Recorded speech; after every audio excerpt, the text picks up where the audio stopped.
friends are healing, say it's love.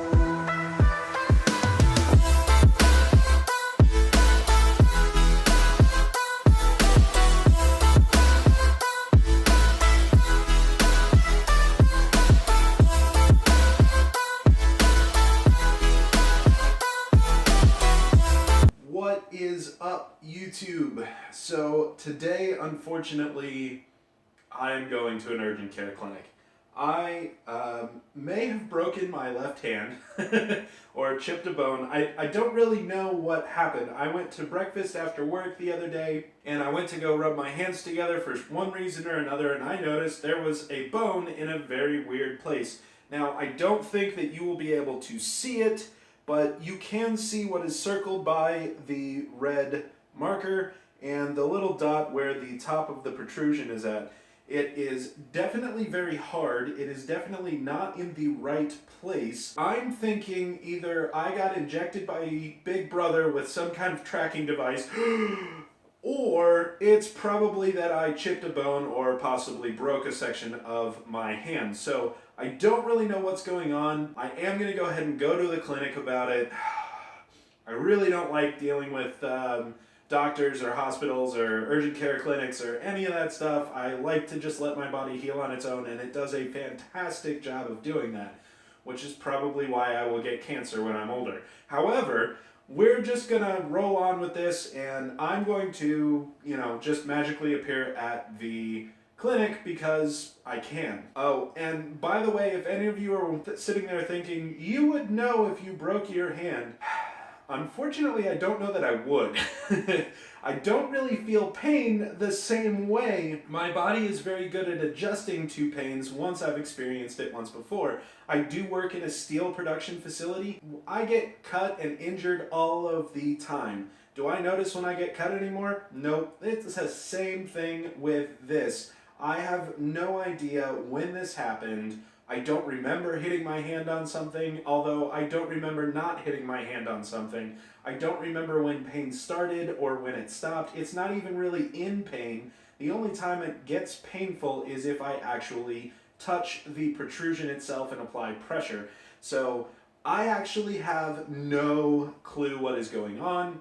It's really not that super bothersome to me, but I think I am going to go ahead and talk to them about insomnia issues. Now, again, I do work on third shift, so I'm kind of worried they're just going to look at me and tell me, well, change your freaking sleep schedule. And I don't know that I want to do that because I like third shift, so we'll have to see what happens.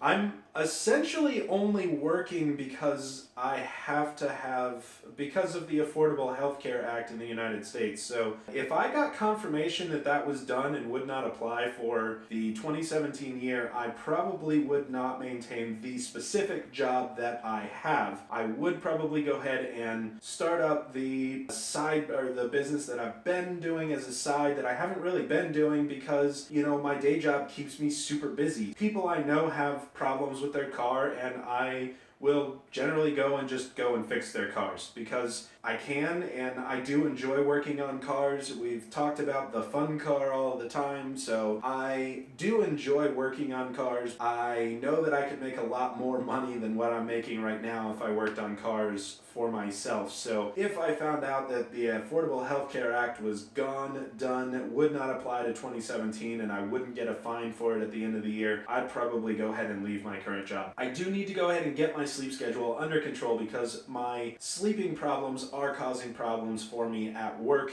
and it's rather sudden. I've been on night shift for 5 years, almost 6 years, well before I got this current job. It's kind of odd for me to just suddenly, at the drop of a hat, have shift displacement disorder and not be able to sleep during my normal time. I am going to be talking to the doctors about that and seeing if there is anything that I can do. Sleeping is one of those very, very important things that even if I know that I'm experiencing the effects of sleep deprivation, there's very little that I can do to compensate for that. My body is very good at saying, and shutting itself off. If I don't deal with that, I will have problems, and I do need to get that under control. So I would actually take medication if I got prescribed it. It's just a matter of whether or not they will have some other form of advice. Stuff like melatonin doesn't really work for me, so it's kind of hard for me to take a natural supplement and have the effect that I need. Attention deficit shiny definitely plays into that. There are other outside factors as well, and I've evaluated all of that, and I definitely am looking into making some specific changes.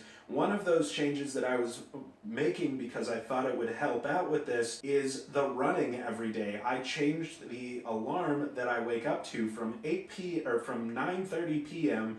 to 9 p.m. and then back down to 8 p.m. so that I could go running at night. And I figured if I run at night, then I'll burn up more energy right off the start of the night, and then by the time I get off of work, I won't have as much energy, and at around noon, 1 o'clock in the afternoon, I will actually go ahead and crash. That did not happen. That has not been happening, and it's actually been very bothersome. So it's shown success 2 times, and that is not enough, and I'm quite sure my supervisor is very mad at me. So I do want to make him happy. I do respect my supervisor quite a bit, so I don't want him to be angry with me, and it's definitely not one of those situations where I can just say, well, screw it, I don't need this. I do kind of need my job, and I like what I do to a point. I just don't like the company I work for, and that has nothing to do with my supervisor, so there's no reason to piss him off. Anyways, clinic. I've got to go to the clinic, and when I get there, I'm going to tell you about something really, really important to me, and since this is my vlog, you guys are going to hear about it, and if you don't want to, then, I mean, I suppose you could change the video, but I'm injured! Listen to me! I'm the big scary guy. Stay right there. I don't know, whatever excuse you need. Anyways, I will see you guys at the clinic or just outside it. I don't know if they're going to let me do filming in their lobby, or if the wait will be that long, so I don't know. We might resume at the clinic, we might resume outside the clinic, we might resume after we get done with the clinic. Who knows? But I've got to go, so I will see you guys later. Please don't make any sound.